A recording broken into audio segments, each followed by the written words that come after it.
मैं खनन विभाग में गया था, वहाँ के संबंधित अधिकारियों से मिलने के बाद मुझे ये जानकारी चाहिए थी कि 84 विधानसभा में कितने माइन से चल रही है, उसमें जो लीज दे रखी है वो लीज कितने समय की है, ये सारा डाटा मुझे चाहिए था। उसके साथ साथ वहाँ के जो क्रेशर मशीन चल रहे हैं, उस लीगली जो क्रेशर मशीन है उसकी आड़ में अवैध क्रेशर मशीन कितने चल रहे हैं, ये सारा डाटा देने के लिए मैं आज पहुंचा था। अधिकारियों से बातचीत भी हुई मेरे, पर अधिकारी सक्षम नहीं थे आज वो डाटा देने में। अधिकारियों को कहना यह था कि सर हम लोग तुरंत तो आपको ये डाटा अवेलेबल नहीं करा पाएंगे, पर कल तक आपको करा देंगे। तो क्या उनका जितना भी डाटा है ये ऑनलाइन ये लोग रखते हैं या नहीं रखते, मुझे ध्यान में नहीं, पर यहाँ पर वो उस चीज से बचना चाह रहे थे।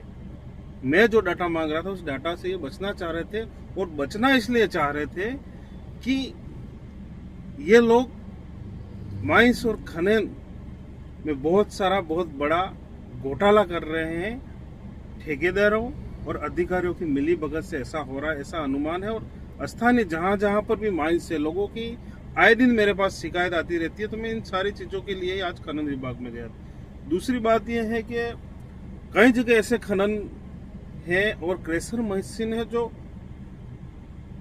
ये बनाने के लिए जो गाइडलाइन होती है उस गाइडलाइन के अनुरूप भी नहीं है। गाइडलाइन में तो कई सारी चीजें होती है कि आसपास के जो गांव हैं, पंचायत है, स्कूल है, उन सारे विकासों में जो राजस्व आता है इसके अतिरिक्त जो भी हो विकास करवाए। पर आज 3 से 4 सालों में मुझे ऐसा कुछ भी नहीं दिखा कि माइंस से जो पैसा आ रहा है या आसपास के गाँवों में हम लोग जो विकास कराना चाह रहे हैं। मैंने अधिकारी से इस बारे में सवाल किया तो उनका यह कहना था कि सब 4 सालों से इस प्रकार की मीटिंग नहीं हुई है।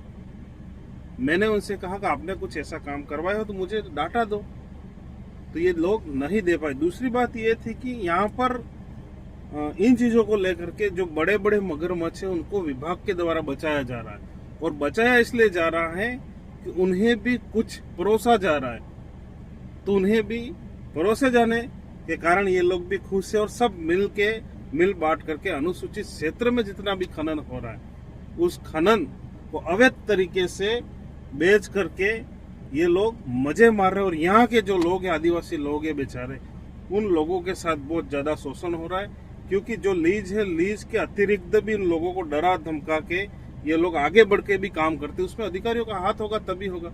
दूसरी बात है, बोडमली में अगले वर्ष मैडम गई थी, मीनाक्षी मैडम वहां पर गए थे। मैंने मैडम को 10 बार कॉल किया।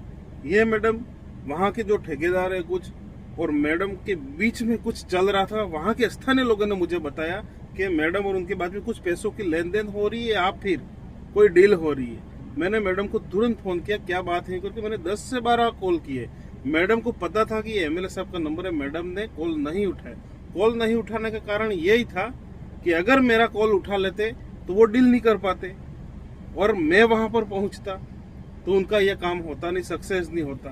तो कई सारे कारण हैं, सारे चीजों को लेकर के मैं आज आया था, पर विभाग के जितने भी अधिकारी हैं वो सही तरीके से जवाब नहीं पाए। दूसरी बात कि हमारे उधर 84 में और उसके साथ साथ पूरे डूंगरपुर में भी होता होगा कि हमारे जितने भी ट्रैक्टर के बेचारे ट्रैक्टर वाले लोग हैं, आज बारिश का मौसम है, उस मौसम में किसी किसान ने अपने खेत से पत्थर निकाल लिए और मेड़बंदी के लिए दूसरी जगह ले जा रहा है, तो वो पत्थर लेके जा रहा है, उसी ट्रैक्टर को पकड़ रहे, उसी ट्रैक्टर को पकड़ के चालन बना रहे। अब उसमें बेचारे ट्रैक्टर मालिक का क्या दोष, वो तो किराए पे जा रहा है, न तो वो किसी खान से पत्थर निकाल के नहीं ला रहा है, वो किसान ने वहां उसके खेत से निकाला दूसरी जगह मेड़बंदी के लिए जाए, ऐसे ट्रैक्टर को भी पकड़ रहे। डाटा मिलने के बाद मैं उसका मेरे अपने कार्यकर्ताओं से वहां पर दिखलवा लूंगा कि वास्तविक सच्चाई क्या है। उसके बाद हम लोग बैठेंगे, डिसाइड करेंगे कितना गलत हो रहा है और कितना सही है, और विभाग ने कितना सच बोला और कितना झूठ बोला। तो इस चीजों पे हम डिसाइड करके आगे का जो भी निर्णय, अगर हम लोगों को आंदोलन करना पड़ेगा तो हम पीछे नहीं रहेंगे। पर हमारे क्षेत्र हो रहा अवैध खनन के खिलाफ सरकारी अधिकारियों का जो सहयोग हो रहा है वो बिल्कुल गलत है। अगर अधिकारी इस तरीके से पाए गए तो हम लोग बिल्कुल मोर्चा खोलेंगे। हम चाह रहे हैं कि हमारे क्षेत्र में खनन के साथ साथ इसकी गाइडलाइन में जो भी विकास कार्य वो करा सकते वो गाइडलाइन के अनुसार कराए तो हम संतुष्ट है।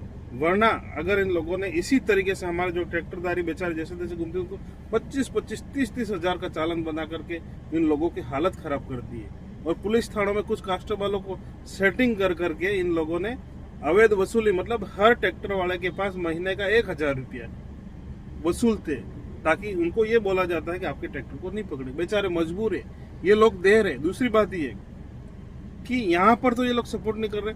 थाना वाले और वन विभाग के अधिकारियों को भी मैंने कई बार कहा कि हमारे क्षेत्र में लकड़ी की अवैध गाड़ियां चलती है, अवैध गाड़ियां रात को 10-10, 12-12 गाड़ियां क्षेत्र से चलती है।